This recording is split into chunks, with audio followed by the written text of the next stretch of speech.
Alkisah 4000 tahun yang lalu, hiduplah Gilgamesh, seorang raja kota Uruk, sebuah kota zaman Mesopotamia yang selalu mengacaukan setiap perkawinan dan meniduri pengantin wanitanya sebelum si pengantin sempat bersama suaminya. Untuk bisa menjinakkan Gilgamesh, Dewi Aruru menciptakan seorang tandingan baginya. Ia bernama Enkidu. Enkidu hidup di luar tembok-tembok kota, di mana kekacauan merajalela dan hewan liar, penjajah, serta roh jahat berkeliaran.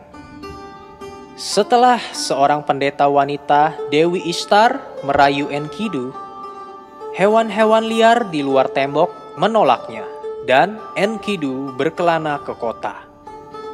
Di sanalah ia bertemu dengan Gilgamesh.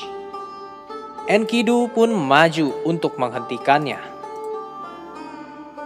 Hampir seimbang, kedua pria itu bergulat di sepanjang jalan kota hingga akhirnya Gilgamesh menang tipis.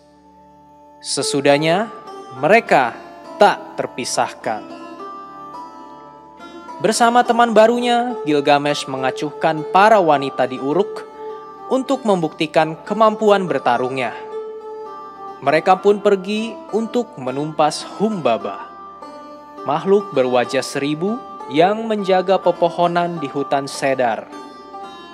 Mereka melacak keberadaan Humbaba dan menyerbunya. Terpojok, ia memohon agar tidak dibunuh, lalu mengutuk mereka saat Gilgamesh mendaratkan pukulan terakhirnya. Di Uruk, sang Dewi Ishtar jatuh hati pada Gilgamesh. Tahu bahwa sang Dewi cepat bosan dan suka mengutuk mantan kekasihnya, Gilgamesh menolak sang Dewi. Dewi Ishtar yang marah melepas banteng langit di Uruk demi menghancurkan ladang dan manusia. Ketika Gilgamesh dan Enkidu membasmi banteng itu untuk melindungi kota, para dewa membunuh Enkidu. Enkidu masuk ke rumah debu, dunia bawah Mesopotamia yang suram, tempat roh-roh yang sudah mati berlutut selamanya di tanah, menyantap tanah dan meneguk kerikil. Berduka untuk Enkidu dan ketakutan akan menemui nasib yang sama, Gilgamesh pergi keluar pegunungan untuk mencari keabadian. Ia melewati manusia kalajengking dan semak-semak pohon permata, berjalan di bawah pegunungan dan mendahului matahari terbit. Hingga akhirnya ia tiba di ujung dunia, di mana ia menemukan sebuah bar.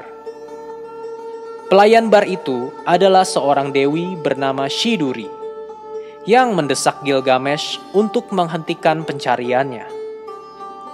Sang Dewi berkata, semua manusia harus mati, tapi sebelum mau tiba, ia harus menikmati hidupnya. Namun Gilgamesh tidak mau menyerah.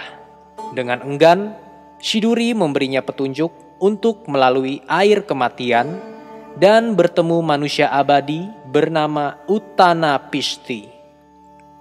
Para dewa menganugerahkan keabadian pada Utanapishti setelah banjir besar, yang waktu itu ia membuat sebuah kapal berisikan 2 dari setiap hewan dan mendarat di puncak gunung.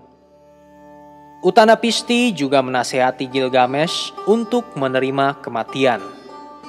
Namun Gilgamesh tetap kukuh. Maka Utanapishti berkata padanya, jika ia bisa mengalahkan tidur, para dewa mungkin akan mengabulkan keabadian padanya. Gilgamesh berniat untuk terjaga selama 7 hari, namun jatuh tertidur seketika. Utanapishti kemudian berkata tentang tanaman ajaib yang tumbuh di dasar laut dan memberikan keabadian. Meski Gilgamesh berhasil mendapatkan tanaman tersebut, seekor ular mencurinya di perjalanan pulang. Tapi saat Gilgamesh melihat keindahan kotanya lagi, ia berdamai dengan kefanaannya dan berikrar untuk hidup baik seterusnya. Ia menuliskan kisahnya di atas prasasti lapis lazuli dan menguburnya di bawah tembok kota agar berguna bagi generasi mendatang.